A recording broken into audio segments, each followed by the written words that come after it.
궁수들은 3차 전직을 통해서 속성 공격을 다룰 수 있었습니다. 두 개뿐이던 클래스답게 사용하는 속성도 불과 얼음으로 크게 갈렸죠. 오늘은 3차 전직 등장 이후 빅뱅 직전까지 역사적으로 봤을 때 궁수들의 경우에는 어떤 스킬로 사냥을 했었는지를 좀 돌아보죠. 2차 전직 때 석궁 대신 활을 선택하고 헌터로 전직한 궁수 유저들은 3차 전직으로 레인저라는 직업명을 부여받게 됩니다. 반대로 석궁을 선택하고 사수로 전직한 궁수 유저들은 3차 전직을 통해서 저격수가 될 수 있죠.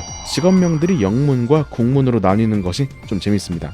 레인저와 저격수는 어떤 부분은 좀 닮았고 어떤 부분들은 많이 다른 직업들입니다. 일단 지겹도록 쓰던 더블샷에서 3차 전직 이후에는 공용 스킬인 스트레이프를 통해서 한 번에 4번 타격이 가능하게 되는데요. 크리티컬 스킬 툴팁의 데미지 200%라는 게 이게 설명처럼 최종 데미지의 2배 곱하는 것이 아니라 최종 데미지의 100%를 추가로 얹어주는 방식으로 계산이 됐기 때문에 크리티컬만 잘만 떠준다면 스킬 포인트 1만 찍어도 이게 굉장히 쓸만한 스킬이었죠.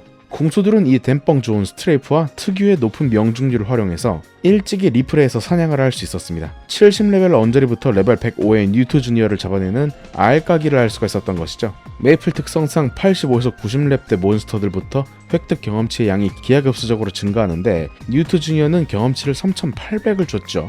러스터 픽시 24마리 잡는 것과 같은 경험치인데 이게 멀리 있어서 낚시 사냥도 가능하고 심지어 몬스터가 고정되어 있기 때문에 한 마리를 잡으면 제니 또 밀리지 않고 그 자리에 다시 또 소환이 됐기 때문에 이는 경험치 양으로만 따져보면 러스터 픽시를 한 곳에 자석 핵으로 몰아놓고 스트레이프로 한 마리씩 잡는 것과 별반 다르지 않는 수준의 그런 경험치를 얻는 것이었습니다. 남아있는 영상들을 보시면 2배 이벤트임을 감안해도 1분 10초에 약 2.4%, 2배가 아닐 때 통상 1분에 1.2%, 약 35,000의 경험치를 먹는 걸 보실 수 있는데 구름공원 6에서 70렙 때 4명 모아서 파티 사냥에 홀리 심볼까지 끼고 잡았을 때 똥꼬쇼 다 하고 사냥 돌렸을 때 1분에 얻는 경험치가 최대 1만 수준인 걸 고려하면 얼마나 피로도가 적고 사기적인 사냥터인지를 확인할 수 있죠. 그래서 심지어 시프 마스터가 아대를 끼고 알까기를 하는 이런 처참한 모습도 볼 수 있었습니다. 자, 궁수 3차에서의 공용 스킬은 또 있었습니다. 스트레이프에 이어서 스러스트가 있죠. 마스터 했을 때 이동속도를 무려 30이나 올려주는 스킬이긴 하지만 신발 이동속도 주문서나 펫 장비 이동속도 주문서 같은 게 있었기 때문에 굳이 마스터까지는 하지 않았고 본인 취향껏 찍거나 아예 후순위로 미루고 찍지 않는 사람도 있었습니다. 어차피 나는 멀리서 잡으면 되는데 굳이 움직일 필요 없다 이거죠. 움직일 때는 붉은 채 찍기만 되니까요.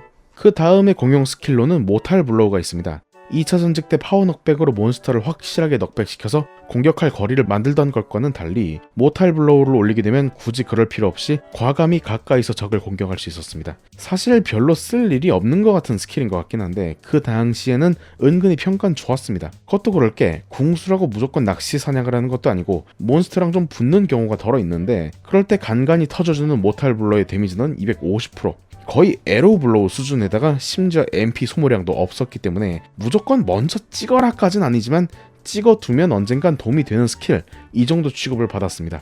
그래도 파이어샷보다는 좋다는 얘기를 보면은 어느 정도 위치였는지는 감이 오시겠죠. 그래도 확률이다 보니까 애매하게 10 이렇게 찍지 말고 찍을 거면 무조건 마스터해라는 조언이 많았습니다. 옆에 붙어있는 즉사 확률 이런 거는 그냥 보너스라고 치면 될 것 같고요. 10%라는 건 주문서 질러보신 분들은 아시겠지만 엄청나게 낮은 확률이기 때문에 이게 즉사를 노리고 일부러 몬스터한테 가까이 다가갈 만한 가치는 없습니다. 가끔 기분 좋을 보너스 느낌이죠. 그리고 3차 궁수하면 또 빠질 수 없는 퍼펫도 있죠. 이게 퍼펫은 사실 처음에는 좀 난해한 스킬입니다.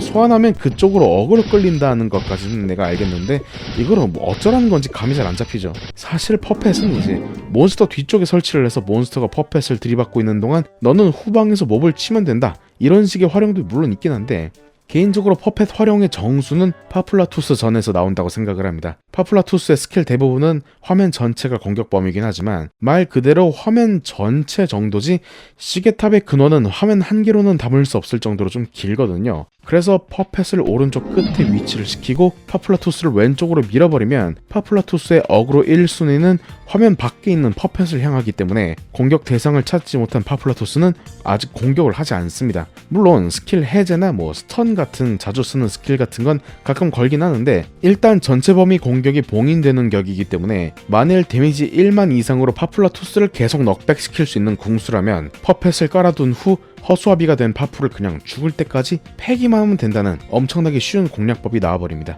물론 넉백이 안 되는 궁수라면 퍼펫을 왼쪽 끝에 깐 다음에 파플라투스를 계속 왼쪽을 바라보게 한 다음에 패면 되겠죠. 마법 공격은 맞겠지만은 뭐 보스를 왼쪽에 고정시킬 수 있으니까요.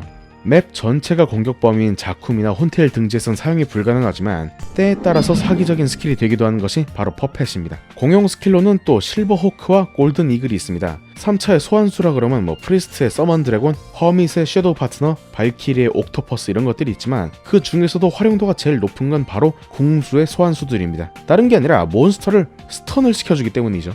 마스터 레벨이 좀 높아서 부담스럽긴 하지만 1만 찍어도 50% 확률로 스턴이라서 소환의 돌을 살 경제적 여력만 된다는 조건 하에선 꽤나 든든한 지원군이 될 수 있는 소환수입니다. 저격수의 경우에는 4차의 소환의 돌도 필요 없고 4마리 타격에 빙결까지 시켜주는 프리저를 얻지만 레인저 4차에 얻는 피닉스는 불 속성이라서 빙결 기능도 없는 소환수였기 때문에 차라리 한 마리라도 확실히 스턴을 시켜주는 실버호크가 훨씬 낫다는 사람들도 있을 정도였습니다. 사실 뭐 소환수가 뭐가 중요하겠어요. 폭풍의 시가 있는데. 공용 스킬의 마지막은 레인저의 에로우 레인, 그리고 저격수의 에로우 일옵션입니다. 이 얘기를 들으면 고개를 갸우뚱하시는 분들이 있을 수 있어요. 둘이 범위 다른 거 아니야? 그니까요. 저도 그렇게 알고 있었거든요. 그도 그럴 게 당장 가이드북만 봐도 레인이 상하가 길고 일옵션이 저하가 길다고 하잖아요. 그래서 저는 이 생각을 바탕으로 자료를 찾아보는데 이게 사실이 아니라는 이야기들이 댓글에 슬슬 보이는 겁니다. 이펙트만 다르지 사실 동일하게 동작하는 그런 스킬들이었다는 거죠. 심지어 해외 문서에서도 이 각각의 스킬의 범위가 다를 수 있다는 믿음이 존재한다라고 서술을 하더라고요. 제일 간단하게 알아볼 수 있는 방법은 빨간 코 해적단 사냥 영상을 찾아보는 것이었습니다. 보시면 이게 상하가 레인이 더 길다고 했는데 상 범위에 차이가 없죠. 유명한 레인저 주발 낚시 사냥도 저격수가 1옵션으로 잡았다는 얘기도 있고요. 그러면 뭐 게임 끝이네요. 레인과 1옵션은 범위가 아예 같거나 차이가 거의 없다는 겁니다. 그런데 1옵션이 왜 좌우가 길어 보이는가 하니, 자 봐봐요. 레인은 이펙트가 고정입니다. 비가 내리는 이펙트가 기본적으로 생성이 되고 거기서 타격이 되는 몬스터한테는 타격 효과만 있죠. 그런데 1옵션은 이펙트가 좀 유동적입니다. 타격되는 몬스터 하나당 위로 솟구치는 화살무늬가 각각 하나씩 생겨나는 방식이죠. 그렇기 때문에 스킬 범위에 아슬아슬하게 걸쳐맞은 몬스터가 있다고 했을 때 레인은 그냥 메인 이펙트 끝자락에 겨우 걸친 것처럼 보이지만은 1옵션은 그 몬스터를 중심으로 다시 화살 이펙트가 좌우로 생겨나니까 좀 여유롭게 맞힌 것처럼 보이는 착시현상이 아니라 진짜 그렇게 넓은 것처럼 보일 수밖에 없는 겁니다. 그래서 이걸 찾아본 후에 다시 한번 따져보니까 저번에 춘자님 방송에 사비님이 등장하셔서 가이드북 제작에 관련된 비하를 푸신 적이 있는데 넥슨 측에서 데이터를 제공했던 건 이미지뿐이고 스킬 정보, 드롭템 정보 이런 세세한 것들은 가이드북을 작성하는 유저들이 발로 뛰면서 직접 모든 걸 알아내야 했었다는 이런 말도 안 되는 얘기를 하셨습니다. 그걸 떠올리고 나니까 대강 무슨 상황이었는지 이해가 되더라고요. 그러니까 이펙트 모양을 보고 가이드북을 만드는 제작자들이 이거를 추측해서 쓸 수밖에 없었고, 그걸 토대로 사람들이 레인과 1옵션이 서로 범위가 다르다고 약간 만델라 효과처럼 믿고 있었다가 나중에 뭐 리플에 뭐 백초마을 이런 다양한 지형의 사냥터들이 등장하면서 그 매트릭스가 조금씩 깨진 게 아닐까 그렇게 생각을 합니다. 아무튼간에 결국에 레인즈와 저격수의 차이라는 것은 파이어샷과 아이스샷, 이 속성 공격 단 하나뿐이라는 얘기입니다. 초기 데미지는 낮지만 최종 데미지가 높고 얼음 속성 몬스터한테 뻥튀기 데미지를 줄 수 있는 파이어샷이냐, 아니면 초기 데미지도 높고 몬스터 빙결도 시켜줄 수 있는 아이스샷이냐. 사실 승자는 정해져 있습니다. 빙결과 함께 엘라스 용암 동굴에서 데미지 이득을 볼 수 있는 아이스샷이 훨씬 활용도가 높죠. 이런 속성 공격은 범위 공격을 근거리가 아니라 원거리에서 창출해낼 수 있기 때문에 뭐 좋게 하겠지만 루디브리엄으로 가도 밀착해서 공격을 해야 되기 때문에 레인저들은 파이어샷을 아예 찍지 않고 레인으로만 사냥하는 경우가 많은데 반해서 저격수들은 아이스샷을 4차 전직 이후까지도 몬스터 빙결에 매우 적극적으로 활용을 합니다. 결국 1차, 2차 빼고 3차 전직만 딱 두고 봤을 때 승자가 누구냐고 굳이 따져야 된다면 개인적으로는 저격수가 조금 더 우세하다고 말씀드릴 수 있겠습니다. 그럼에도 불구하고 궁수 3차 클래스는 제가 살펴본 그 어떤 직업들보다도 밸런스가 완벽한 직업군입니다. 석공 쪽은 힘을 덜 쨌기 때문에 순덱이 더 높고 무기 자체의 공격력도 더 높아서 데미지가 우세하지만 화일 계열에 비해서 공격 속도가 한 단계 느리기 때문에 사냥의 템포가 좀 늦어집니다. 화일 계열은 빠른 템포로 몬스터를 정리할 수 있다는 장점이 있지만 100% 확률로 적의 발을 묶어놓을 수 있는 유틸기의 부재로 사냥에 좀 피로가 쌓일 수 있고 개인이 컨트롤이 좀 중요할 수 있었을지도 모릅니다. 이런 밸런스는 4차 전직이 등장하고 완전히 개박살이 나긴 하지만 이 양반들도 옛날에는 밸런스를 잘 맞춘 적이 한 번 정도는 있었다는 점에서 높은 점수를 줄 수 있을 것 같습니다. 아니 근데 이렇게 밸런스 잘 맞출 줄 알면서 시프는 왜?